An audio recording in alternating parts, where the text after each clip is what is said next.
Hello world! Hello mga kababayan ko. We are reaching now to Dagupan City, Pangasinan to.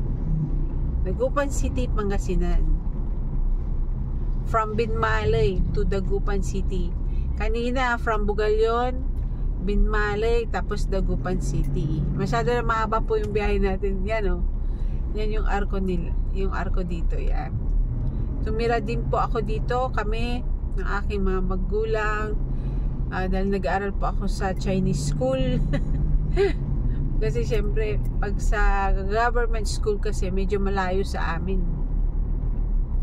Kaya lang yung mga nandito, mga nagtitinda yan, ewan ko, pero dapat nga sa sidewalk na ganito wala di ba? Kasi city na to papuntang city. Ito pa yung hindi ko pa po to na ibahagi to Yung mga taga Dagupan, hello po mga kababayan ko. Na-miss nyo na po ba umuwi dito sa Dagupan? Pagpalain po kayo ng Diyos, pag-ingatan po kayo ng Diyos sa inyong ginagawa. Marami po tayong kaibigan na OFW from Hong Kong. Tapos yung mga taga Hong Kong, marami pa po mga nasa Canada. Hello everyone. Sa ibang bansa din, marami pa po tayong kaibigan sa ibang bansa. Meron din po mga Chinese o Korean, ganon.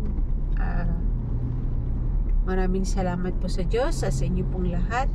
Welcome sa ating channel, Filipino Life Stories at Filipino TV. Huwag po natin kalimutan mag-subscribe mga kababayan ko, para po supportan po natin ang ating mga content creator. Yan. Nagiging progressive na po ang ating Dagupan din, siyempre. Pero ang ang dumami yung Dunkin Donuts, dumami. Pati yung mga coffee shop dumami din. Pero siyempre drink moderately lang, kasi hindi naman po nakita nyo po yun, city proper, Bunuan, Baguio, Manila yan. Meron po akong dapat nabilin po sa City Mall. May bibilin po ako, National Bookstore. Yung aking beloved nasa restaurant na. Yung motor, matagal na po tayong hindi nagmotor Lagi po kasi nag-uulan tuwing hapon napakahirap po pag umuulan na nakamotor. Medyo delikado po kasi yun. Tsaka syempre naka-helmet ka tapos umuulan, hindi makita. Buti kung merong wiper yung helmet, di ba? Yan. We are entering in Dagupan City na po tayo. Dito po yung portion na hindi pa po natin na ibahagi. Bali, itong part na ito ay tapwak to tapwak. Pag papasyal na po tayo sa mga school.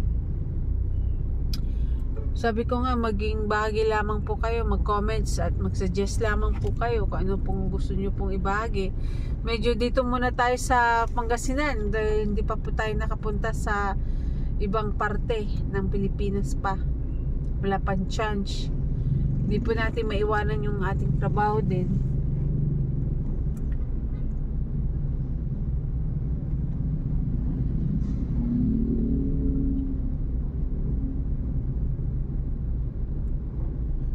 Hirap po nakamotor